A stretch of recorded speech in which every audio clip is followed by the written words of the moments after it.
My son looked at my old jacket, laughed in front of his wife, and said, "Dad, you are a nobody. You have nothing left to offer this family." I did not argue with him. I simply lowered my eyes, finished my coffee, and walked out of his house. What he did not know was that the old man he had just humiliated owned a company worth more than $2 billion. For 20 years, I had deliberately kept my wealth private.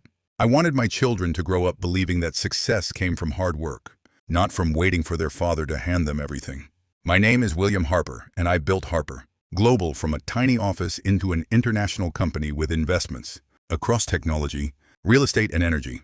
My son Daniel knew I had once owned a business, but he believed I had lost almost everything after retiring. I never corrected him.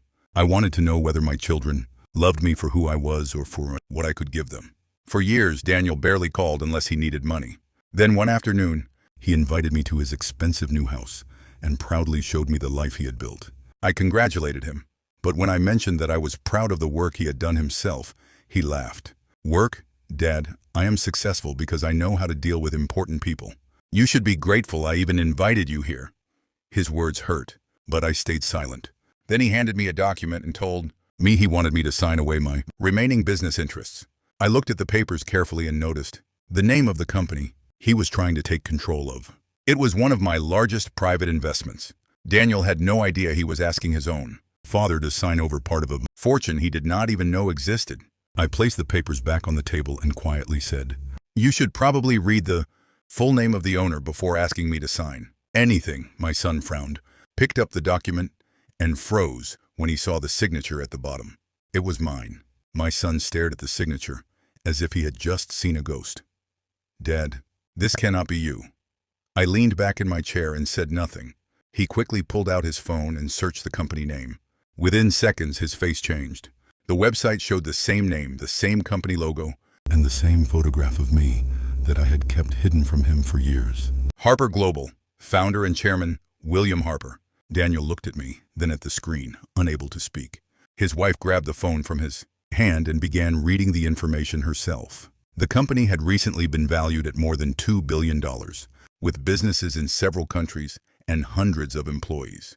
"You told us you lost everything," Daniel whispered. I shook my head. "I told you I retired.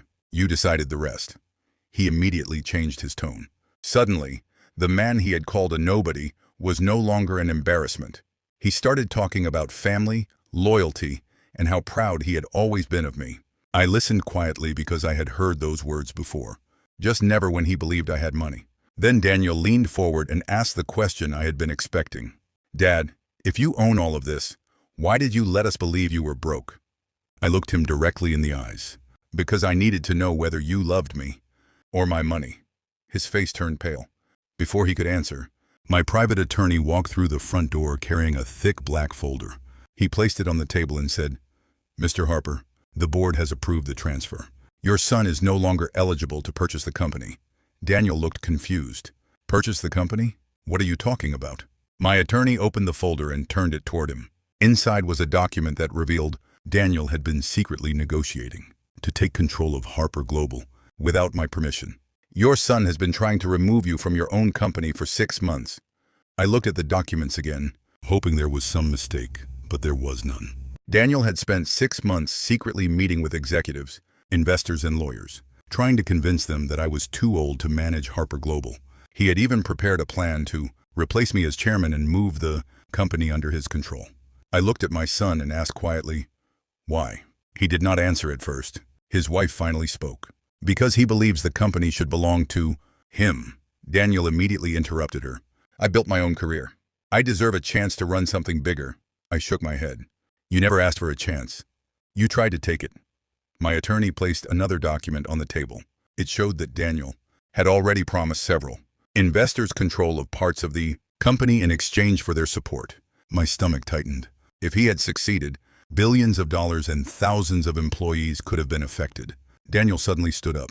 "Dad, I made a mistake." I was angry. "I thought you were keeping everything from me." I looked at him and replied, "I kept my money private. I never kept my love from you." He lowered his head. For the first time, he looked like the little boy who used to hold my hand while walking to school. I wanted to believe he was truly sorry. But then my attorney quietly pushed one final document toward me. "There is something else, Mr. Harper. I opened it and felt my entire body go cold. Daniel had not acted alone. Someone inside Harper Global had been feeding him confidential information for months, and the name at the bottom of the report was someone I had trusted for more than 20 years. The name on that report was Robert Hayes, my chief financial officer and one of the few people I had trusted with every major decision at Harper Global. I stared at the page in disbelief. Robert had worked beside me for 22 years. He knew where every major investment was held, which contracts were pending, and how the company was structured. Daniel looked at the report and immediately shook his head. "Dad, I did not know Robert was involved." I looked at him carefully. "But you met with him more than a dozen times." Daniel went silent. My attorney explained that Robert had been giving Daniel confidential information about the company while secretly promising investors that Daniel would become the new chairman. Worse, Robert had created false reports suggesting that I was suffering from serious memory problems and could no longer make major business decisions. I felt something inside me break. It was not the money that hurt. It was knowing that two people I had trusted had decided that my age made me easy to remove. I immediately called an emergency board meeting. Within an hour, every senior executive was sitting around the conference table. Robert arrived confident, believing Daniel had already secured enough support to remove me. But when he saw the documents spread across the table, his face changed. I stood at the head of the room and said, "For 20 years, I allowed everyone to believe I was simply a retired old man. Today, you are going to learn why." I opened a hidden file containing the original ownership structure of Harper Global. The room became completely silent. Robert looked at Daniel and whispered, "You said your father would never find out." Daniel turned pale. I looked at my son and realized something terrible. He had not just been trying to take my company. He had been planning to destroy my reputation first. Then the board chairman placed another envelope in front of me. "Mr. Harper, there is one final piece of evidence. We believe your son signed this document himself." I opened the envelope with trembling hands. Inside was a signed agreement showing that Daniel had promised Robert a percentage of Harper Global in exchange for helping him remove me from the company. I looked at my son, but he could not meet my eyes. "Is this your signature?" I asked. He remained silent. Robert immediately tried to explain that the document was only part of a future plan, but the board chairman stopped him. "You both knew exactly what you were doing." Security entered the room and escorted Robert away, while the company lawyers prepared the evidence for the authorities. Daniel remained in his chair, staring at the floor. I could have destroyed his life that day. I could have taken him to court, cut him out completely, and made sure he never received a single dollar from me. But I remembered the reason I had hidden my wealth in the first place. I wanted my son to learn that money was never a measure of a person's worth. I looked at him and said, "You called me a nobody because you believed a man's value came from what he owned. Today I want you to understand something. I could lose every dollar I have and still know who I am." Daniel finally looked up, tears running down his face. "Dad, I am sorry." I nodded but did not immediately forgive him. Sorry is the beginning, not the ending. Then I handed him a sealed envelope. He opened it and stared at the document inside. His face changed completely. "What is this?" he whispered. I replied, "It is your future, but only if you prove that you deserve it."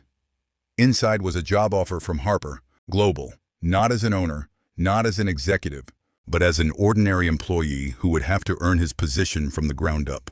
I watched Daniel read the job offer again and again, as if he could not believe I was giving him another chance. "You want me to work for the company?" he asked. I nodded. "Not because you are my son. Because I want to see what kind of man you become when nobody hands you anything." He accepted the offer, but there was one condition. He would start at the lowest management level, with no special treatment, no private office, and no access to confidential information. For the first few months, I did not even tell the employees that he was my son. I wanted his work to speak for him. The first weeks were difficult. Daniel complained that people did not respect him. But slowly, something began to change. He started arriving early, staying late, and listening instead of demanding. One evening, he came into my office and admitted that he had spent his entire life comparing himself to me. "I thought having your company would finally make me important," he said. "I never realized I was already losing the people who mattered most." I told him that, understanding that truth was worth more than $2 billion. Months passed, and Daniel became one of the hardest working people in the company. He eventually earned the respect of employees who had once feared him. One afternoon, I called him into the boardroom. I placed a document in front of him and said, "I want you to read this carefully." His eyes widened when he saw what it was. I had decided to create a new charitable foundation worth $500 million, dedicated to helping families struggling with poverty, education, and housing. But Daniel was listed as the person responsible for running it. He looked at me in disbelief. "Dad, why would you trust me with this after what I did?" I smiled and answered, "Because trust is not something I am giving you. It is something you have spent the last year earning." Then he noticed one final line in the document, and his expression changed completely. The final line said that if I ever became unable to manage Harper Global, Daniel would have the opportunity to become chairman, but only after proving himself through years of honest leadership. He looked at me with tears in his eyes. "You are still giving me a future after everything I did?"